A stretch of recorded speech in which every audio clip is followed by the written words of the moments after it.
দেখো কেমন ঈমান এনেছে আমার নবীর সাহাবারা, সে যুগের সাহাবারা।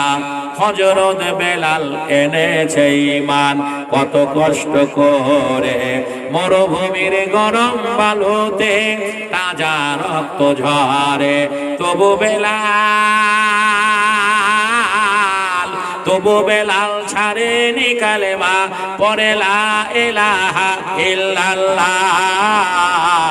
দেখো কেমন ঈমান এনেছে আমার নবীর সাহাবারা, সে যুগের সাহাবারা। হযরতে বেলাল উমাইয়ার কৃতদাস, মুসলমান হওয়ার অপরাধে হায় হায় মক্কার কাফেরেরা হাতে পায়ে দড়ি বেঁধে মরুভূমির মাঠে মাঠে টেনে টেনে নিয়ে বেড়া হয়েছে, তবু এই বেলাল ইসলাম থেকে সরে যায়নি। ইমানের পাওয়ারটা কেমন! আল্লাহর নবী মেরাজে গিয়ে অনেক নিদর্শন দেখলেন, তার মধ্যে দেখতে পেলেন নবীর সাহাবী হাফসে গোলাম এই কালো বেলাল। আল্লাহর নবী দেখলেন জান্নাতের ভেতরে জুতো পায়ে হেঁটে বেড়ায়, এটা তো সেই বেলাল। মেরাজ থেকে এসে মসজিদ নববীতে আল্লাহর নবী বেলালকে ডেকে বলেছিলেন, বেলাল তুমি আজকে গোপন করো না, গোপন রেখো না। বেলাল বলো তুমি মুসলমান হওয়ার পরে কি এমন আমল করো? বেলাল বলে, নবী গো, আমি যেদিন ইসলাম কবুল করেছি, মুসলমান হয়েছে, ঈমান এনেছে, সেই দিন থেকে নিয়ে আজ অবধি যখন আমার ওযু ভেঙে যায় আমি ওযু করে নিই। শুধু ওযুই নয়, ওযু করার পরে মসজিদে যায়, দূরে কাত নামাজ আদায় করে আজানের রক্তলে আজান দিই। আমি এইটুকু আমল আমার জীবনে রয়েছে। ও বৈরগাছির মুসলমান ভাইরা, আমরা যারা মুসলমান বলে দাবি করি, ওযু তো দূরের কথা, পেচ্ছাপ করে পানি নেওয়ার দরকার মনে করি না। জোরে বলেন ঠিক না বেঠিক? জি, হাজারো মুসলমান ছেলেরা পেচ্ছাপ করে পানি নেওয়ার দরকার মনে করে না, প্রয়োজন মনে করে না। আপনারা কি কোনো আলেমের কাছ থেকে শুনেননি? কোনো বক্তার কাছ থেকে শুনেননি? সাদ ইবনে মুআয, যার জানাজায় ৭০,০০০ ফেরেশতা উপস্থিত ছিল, শুধু একটু ভুলের জন্য তার কবরে আযাব হতেছিল। ভুলটা কি? যখন সে পেচ্ছাপ করতো ওয়া খেয়ালে করতো, যে খেয়াল রাখতো না শরীরে কোনো জায়গায় যে কোনো পরমাণুর মতো ও পেচ্ছাপের ছিটা লাগার কারণে তাকে শাস্তি দেওয়া হবে, সাজা দেওয়া হবে। কেমন সাজা দেওয়া হবে? অজান্তার হাওয়ায় নয়, বাটা কোম্পানি জুতো নয়, জাহান্নামের আগুনের একজোড়া স্যান্ডেল তার পায়ে পরিয়ে দেওয়া হবে। গোটা বডিটা নারকেলের তেল গলা মতো গলে যাবে। ও যুবকেরা, নওজনেরা, মাঠে ঘাটে কাজ করো, পেচ্ছাপ করার প্রয়োজন হলে পানির ব্যবস্থা আগে করতে হবে, পানির খোঁজটা আগে করতে হবে। হাজারো মুসলমান ছেলেরা এরা দরকার মনে করে না, প্রয়োজন মনে করে না। তাদের ইমানের পাওয়ারটা কেমন! সুবহানাল্লাহ। আমি ওই দিকে যাব না। 12টার পরে মানুষ ধৈর্য হারা হয়ে যাবে, লোকজন আর থাকবে না। আমি ছোট্ট করে বলবো, আমি বেদিনের ছেলে, ঈমান আনার জন্য ব্যক্তি জীবনে কত ঝড় আমার উপর দিয়ে চলেছে, কত কষ্ট আমাকে পেতে হয়েছে, কত ত্যাগ পরিত্যাগ করতে হয়েছে। এটাই আপনাদের কাছে বলবো। একবার বলুন, আপনাদের শোনার দরকার আছে না নেই? আচ্ছা ভাই, আপনারা যারা বসে আছেন যদি একটু সেটে সেটে বসতেন। আপনারা যা বসে আছেন খরার সময়, মানে কালবৈশাখী রোদ্রে এইরকম ভাবে মানুষ বসে। শীতের সময় একটু জোরে জোরে, একটু জমে জমে কাছে কাছে বসুন। মধু অজানা অচেনা লোকের সঙ্গে প্রেম মহাব্বত ভালোবাসা এভাবে হয় না। মানুষ খুব কাছের হতে হয়, কাছের হতে হয়। একটু আপনারা যারা পিছনের লোক কিছু কাছে সরে আসতেন, সেটে সেটে বসতেন, ভালো হতো। যে আপনারা সরে আসবেন না, আমি আপনাদের সরাবো। যদি বলেন আমি সরাবো তাহলে আমি সেই পন্থা অবলম্বন করবো। জি, একবার নারায়ে তাকবীর দিতে বলবো, সবাই তাকবীর দিয়ে উঠবেন আর চলে আসবেন। একবার একটু সরে আসেন বাবজি আমার, একটু কাছে কাছে বসুন। এখনো বলি যারা যে সমস্ত ভাইয়েরা অযথা এখানে সেখানে ঘোরাঘুরি করছেন, আমি বলিনি, আমার নবী বলেছেন 1400 বছর আগে মহানবী বলেছেন, কোরআন হাদিসের আলোকে যেখানে বায়ান হয়, কোরআন হাদিসের আলোকে যেখানে বক্তব্য হয়, সেখানে আসমান ও জমিন পর্যন্ত ফেরেশতারা চেয়ে থাকেন। কতক্ষণ পর্যন্ত? যতক্ষণ পর্যন্ত সভা চলতে থাকে। সভা শেষ হয়ে গেলে ফেরেশতারা ফিরে যান আর বলতে থাকেন, আল্লাহ রাব্বুল আলামিন যারা ওই সভায় উপস্থিত হয়েছিল, আরামের বিছানা হারাম করে 2-5 কিলোমিটার রাস্তা সাইকেল মোটরসাইকেলের তেল ফুরিয়ে তোমার ধর্মসভায় অংশগ্রহণ করেছিল, আমার আল্লাহ বলবেন সাক্ষী থেকে যাও, আমি মহান আল্লাহ, আমার নাম রহমান, তাদেরকে আমি একটা ভালো জায়গা দেওয়ার তৈরি করে গেছি, সেই জায়গাটার নাম জান্নাত।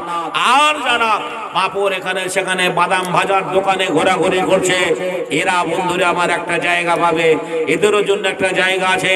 আপনি জালসা শোনার নিয়াতে এখানে এসেছেন, আর জালসা শোনার নিয়াতে আসার পরে যদি রাস্তায় অযথা ঘোরাঘুরি করেন, এর জন্য মহান আল্লাহর কাছে আপনাকে কৈফিয়ত দিতে হবে। যে মহান আল্লাহর কাছে আপনাকে জবাব দিতে হবে। অতএব বন্ধুরা আমার, ভাইরা আমার, আপনারা সামনে জমে জমে বসুন ইনশাআল্লাহ। আমি বলে যে কথা দিচ্ছি, 12টা হলে পরে মানুষ এমনিতেই থাকতে চায় না। দ্বিতীয়ত শীতের রাত, আমি ইনশাআল্লাহ আপনাদের ধৈর্যকে সামনে রেখে, যতক্ষণ আপনারা থাকবেন ধৈর্যকে সামনে রেখে আমি আলোচনা চালিয়ে যাব। আপনাদের আমি কষ্ট দিতে আসিনি, আপনাদের কষ্ট দেব না, ঠিক সময় আমি ছেড়ে দেব, আপনারাও চলে যাবেন। তবে আমি মেহমান। আল্লাহর নবী বলেছেন 3 জন ব্যক্তির দোয়া কবুল হয়, ইতিপূর্বেই বক্তারা বললেন, তার মধ্যে মুসাফিরের দোয়া কবুল হয়। আর একটা বড় কথা, কেউ যখন ইসলাম কবুল করে, ঈমান আনে, মুসলমান হয়, তার অতীতের গুনাহ আল্লাহ মাফ করে দেন। আমি হেন একজন ব্যক্তি, আমি হেন একজন আপনাদের দিনী ভাই, ঈমান আনার পরে আমি সর্বস্ব সব কিছু পরিত্যাগ করে এসেছি। ভাই, আজ আমার বাপ মা, আত্মীয় স্বজন, বংশাবলী, আপনজনেরা সব রয়েছে, শুধু ঈমানের মূল্যায়ন করতে গিয়ে আমি সব কিছু পরিত্যাগ করে এসেছি। তাই বলবো, আপনারা পরেশান সূত্রে বসলে একটু কথাগুলো মনোযোগ সহকারে শুনুন, কান দিয়ে শুনুন। এবার আমি ছোট্ট করে আলোচনায় যাব, আমি কেন মুসলমান হলাম।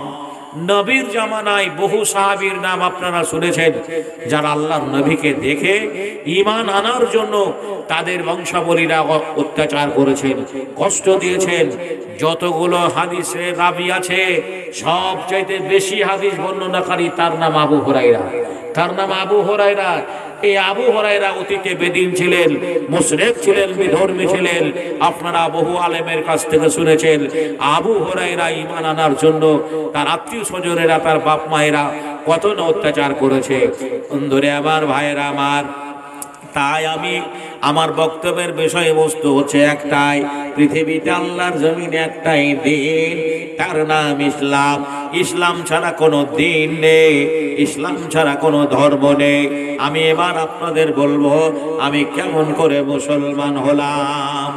মুর্শিদাবাদ জেলায় আমার সাগরদিঘি বলে একটা থানা আছে, আপনারা না গেলেও নাম শুনেছেন।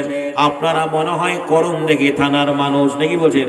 এই করণদিঘি যেমনি উত্তর দিনাজপুরে রয়েছে, মুর্শিদাবাদে সাগরদিঘি বলে একটা থানা আছে, যেখানে পাওয়ার প্ল্যান্ট তৈরি হয়েছে। মুর্শিদাবাদে 2টো পাওয়ার প্ল্যান্ট আছে, একটা হচ্ছে ফারাক্কা, সেটার নাম এনটিপিসি, আর একটা সাগরদিঘি, সেটার নাম পিডিসিএল। বন্ধুরে আমার, ভাইয়েরা আমার, বীরভূমে একটা পাওয়ার প্ল্যান্ট আছে, সেটার নাম বক্রেশ্বর তাপবিদ্যুৎ কেন্দ্র। এটা জ্যোতিবাবুর আমলে তৈরি হয়েছে। আমার ওইটাও জ্যোতিবাবুর আমলে তৈরি হয়েছে। আমি সেই এলাকার ছেলে। মুর্শিদাবাদ জেলার সাগরদিঘি থানা অধীনস্থে আমার জন্মভূমি, গ্রামের নাম সাউরাইল, যেখানে আমার বাবা মা, আত্মীয় স্বজন, বংশাবলী, আপনজনেরা সবাই বেঁচে রয়েছেন। ওই গ্রামটার নাম সাউরাইল। ওই গ্রামটার পোস্ট অফিস ভোলা, থানা সাগরদিঘি, জেলা মুর্শিদাবাদ। যখন আমি হিন্দু ধর্মে ছিলাম পূর্বে আমার বাবা মায়ের নাম রেখেছিল, তারা তাদের ধর্মের মতো নাম রেখেছিল। আমি সেই ধর্মে যখন ছিলাম, আমার নাম ছিল শ্রী মিলন কুমার রাজেন্দ্র। বাবার নাম হীরেন কুমার রাজেন্দ্র। আপনারা জাতির পিতা ইব্রাহিম নবীর নাম শুনেছেন। হযরত ইব্রাহিম রাসূলুল্লাহ সাল্লাম উনি একজন আল্লাহর নবী ছিলেন। আর তার আব্বা আজর মূর্তি বানাতেন, প্রতিমা বানাতেন। আমি সেই বংশের ছেলে। বাবা একজন প্রতিমা তৈরি করেন, শিল্পী, মূর্তি বানান। বন্ধুরে আমার, প্রতিমা তৈরি করেন, মূর্তি তৈরি করেন। আমিও তৈরি করতে জানি। আমিও বাবার সঙ্গে বিভিন্ন কাজে হাত লাগিয়েছি। আমি সেই ছেলে। বাবার নাম হীরেন কুমার রাজেন্দ্র, মা আমার অর্চনা দেবী, বাড়ি আমার সাউরাইল, পোস্ট অফিস ভোলা, থানা আমার সাগরদিঘি, মুর্শিদাবাদ জেলা। নামটি আগে মিলন ছিল, এখন হাবিবুল্লাহ। সকলকে জানিয়া গেলাম, দেখবে খোদা তাআলা, জাতিতে মোর হিন্দু ছিলাম, এখন মুসলমান। নামাজ পড়ে রোজা রেখে এনেছি ঈমান। পরিচয় পেয়ে গেলেন। খুবই সংক্ষেপে আলোচনা করব আমার ঈমান আনার প্রথম জীবনের ঘটনা। একদিন আমার মা আমাকে মন্দিরে পুজো করতে নিয়ে গেল। আমি মায়ের ছেলে, মন্দিরে পুজো করতে গেলাম। আমাদের মসজিদে আল্লাহর মূর্তি নেই, নবীর মূর্তি নেই, পয়গম্বরের মূর্তি নেই, কোনো ফেরেশতাদের মূর্তি নেই। মুসলমানেরা কোনো মূর্তি পূজায় বিশ্বাসী নয়। আল্লাহর জমিনে একমাত্র সেজদা করার উপযুক্ত মালিক হচ্ছে আল্লাহ। তাই মুসলমানেরা আল্লাহ ছাড়া কাউকে সেজদা করে না। ও মুসলমান হিন্দু ভাইরা, পৃথিবীতে এমন একটা সৃষ্টি জীব নেই যাকে ওরা সেজদা করতে বাদ দিয়েছে। ওরা সবকে সেজদা করে ভগবানের আসনে বসিয়েছে। ওরা পাহাড়ের পুজো করে, জঙ্গলের পুজো করে, গাছের পুজো করে, পাথরের পুজো করে, নদীর পুজো করে, ওরা কলা গাছের পুজো করে। পৃথিবীতে এমন একটা সৃষ্টি জীব নেই, হাতি, ঘোড়া, বাঘ, ভাল্লুক, সাপ, ব্যাঙ, ওরা সবাইকে ভগবানের আসনে বসিয়েছে। এই যে আপনারা বসে আছেন, এটাকে কি বলেন? খড় বলেন না কি বলেন? এই কাঁড়ি বলেন। সাহিত্যিকের ভাষায় এটা খড় বলা হয়। কাঁড়ি কোনো জায়গায় লেখা নেই, আমি লেখাটা পড়িনি, তবে এটা আঞ্চলিক ভাষা। এই কাঁড়িরও পুজো ওরা করে, করে না করে না? কিভাবে করে? ওদের ধর্মের একটা লোক বলছে, দেখে এলাম হাওড়াতে, ওদের ধর্মের লোকটার নাম কালিদাস। এই মহাকবি কালিদাস বলছে, দেখে এলাম হাওড়াতে, পড়ে আছে নদীতে, বাঘের মাংস খেয়েছে গরুতে। আচ্ছা, বাঘের মাংস গরুতে খায় না, গরুর মাংস বাঘে খায়? জোরে বলেন।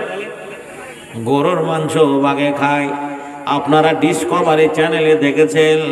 তাহলে এতগুলো লোকের সামনে আমি ভুল তথ্য দিয়েছি? না না, এটাও ঠিক বলেছি। বলবেন কেন?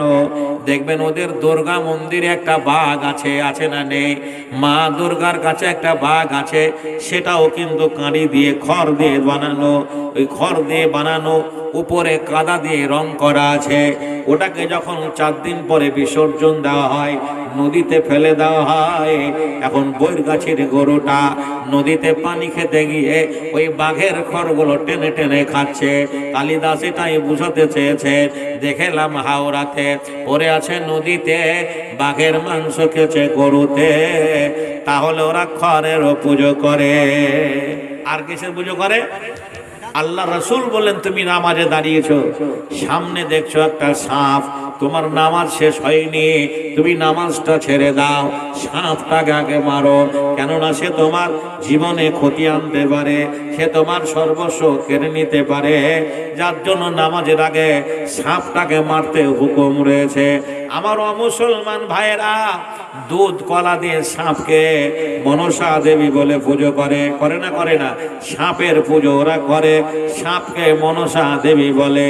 ওই কালিদাস মাঠ দিয়ে হেঁটে আসছে, একটা পুকুরে পদ্ম ফুল ফুটে আছে, ওই পদ্ম ফুলে একটা ব্যাঙ বসে আছে, ব্যাঙটা মশামাছি ধরার জন্য বসে রয়েছে।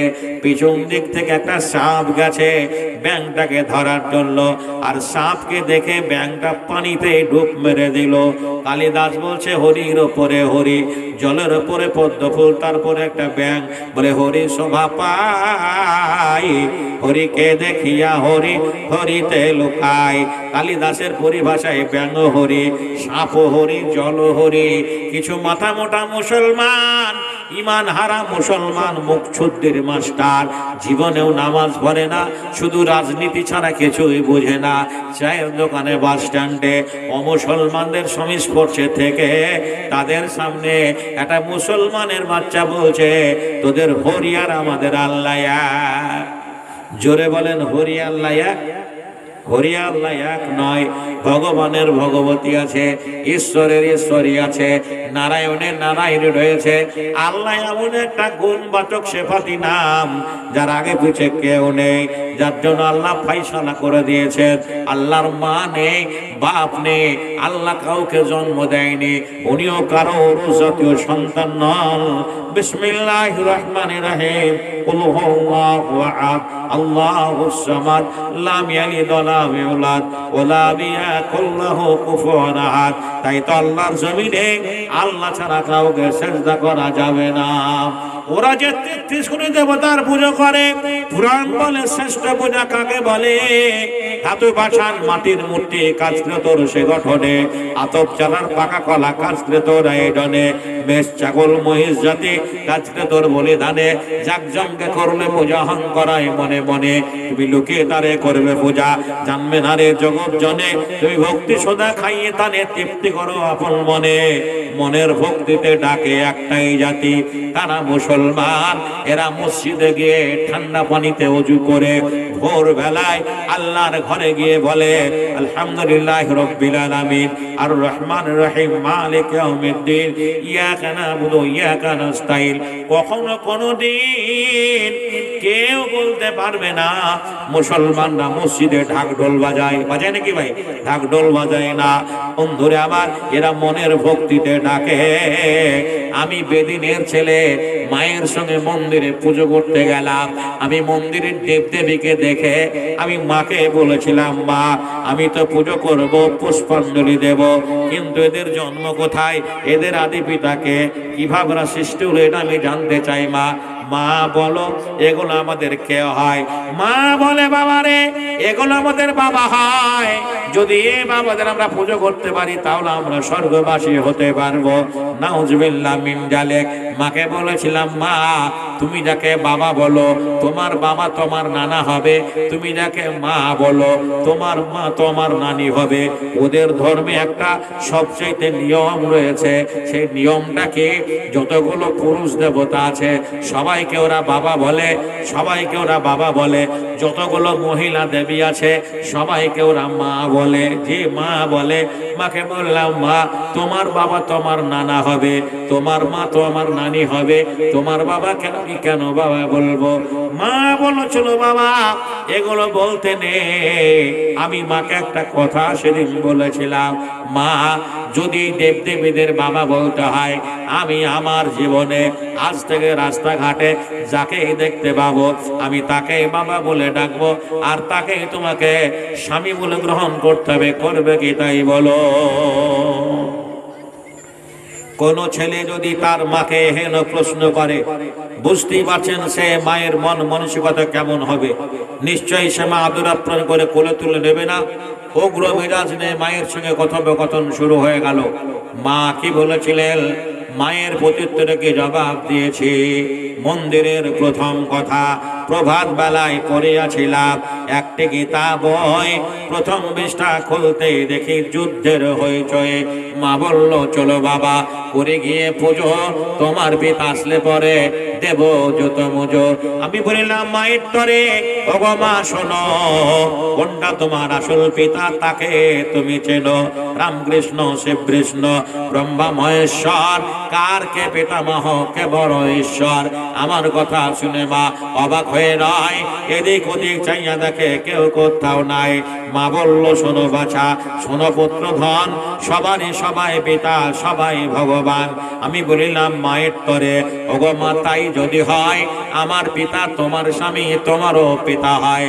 মা বলল, আমার তরে ওরে পাগলা ছেলে, ও সব কথা বললে পরে দেব তোরে জেলে। আমি বলিলাম মায়ের তরে, হব মুসলমান, নামাজ পড়ে রোজা রেখে আনিব ঈমান। যখন তর্ক বিতর্ক শুরু হলো, পরের দিন পুরোহিত পূজারী ব্রাহ্মণকে গিয়ে বললাম, দাদু ঈশ্বরের সন্তান আপনি, আমি ঈশ্বরের সন্তান।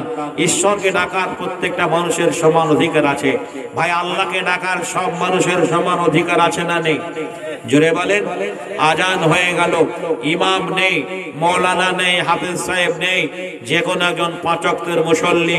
লোকটা ইট ভাটায় কাজ করে, রিক্সা চালায়, টোটো চালায়, হকারি করে, ফেরি করে, এহেও একজন লেবার কাস্টের মানুষ।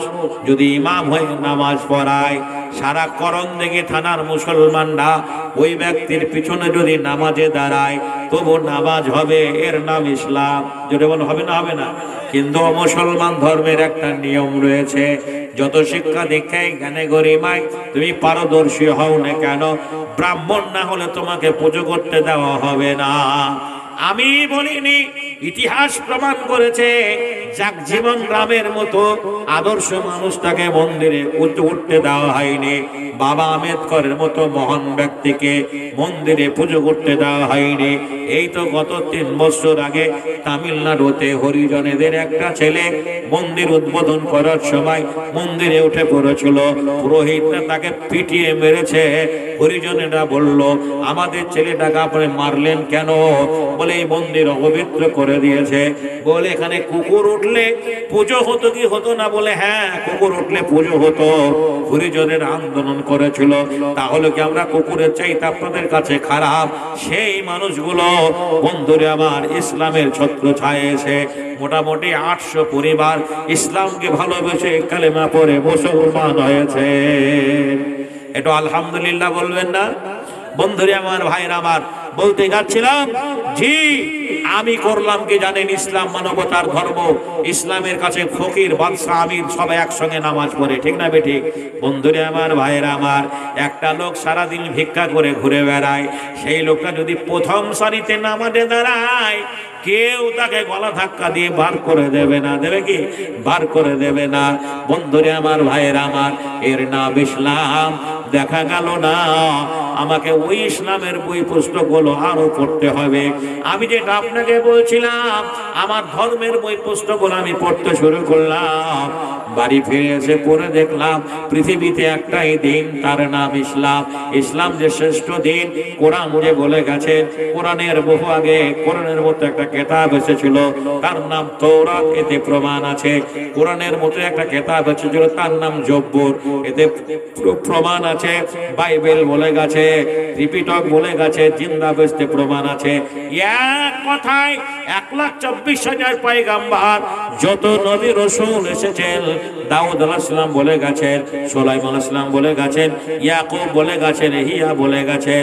এভাবে বন্ধুরে আমার, যত নবী রাসূল এসেছেন সবাই বলেছেন ইসলামটা আল্লাহর কাছে মনোনীত দিন। হিন্দু ধর্মের আর্য ঋষি মনু, যার নাম, 4টা বেদের যিনি ডিরেক্টর, 4টা বেদ যিনি লিখেছেন, তার নাম মনু। এই মনু লোকটা কি বলেছেন শুনুন। মনু লোকটা বলেছেন, লা ইলাহা হরতি পাপ মিল্লা ইলাহা, পরম পদম জন্ম বৈকুণ্ঠ রূপে নিত জপি নাম মুহাম্মদ। লা ইলাহা বললে পাপ মোচন হয়, ইল্লাল্লাহ বললে উচ্চ সম অধিকারী হওয়া যায়, আর মুহাম্মদ আমরা জপলে সারা জীবন তপস্যা করে মুক্তি দেয়। আমরা যাকে বলি লা ইলাহা ইল্লাল্লাহু মুহাম্মাদুর রাসূলুল্লাহ, মনে বলেছে লা ইলাহা মুহাম্মাদান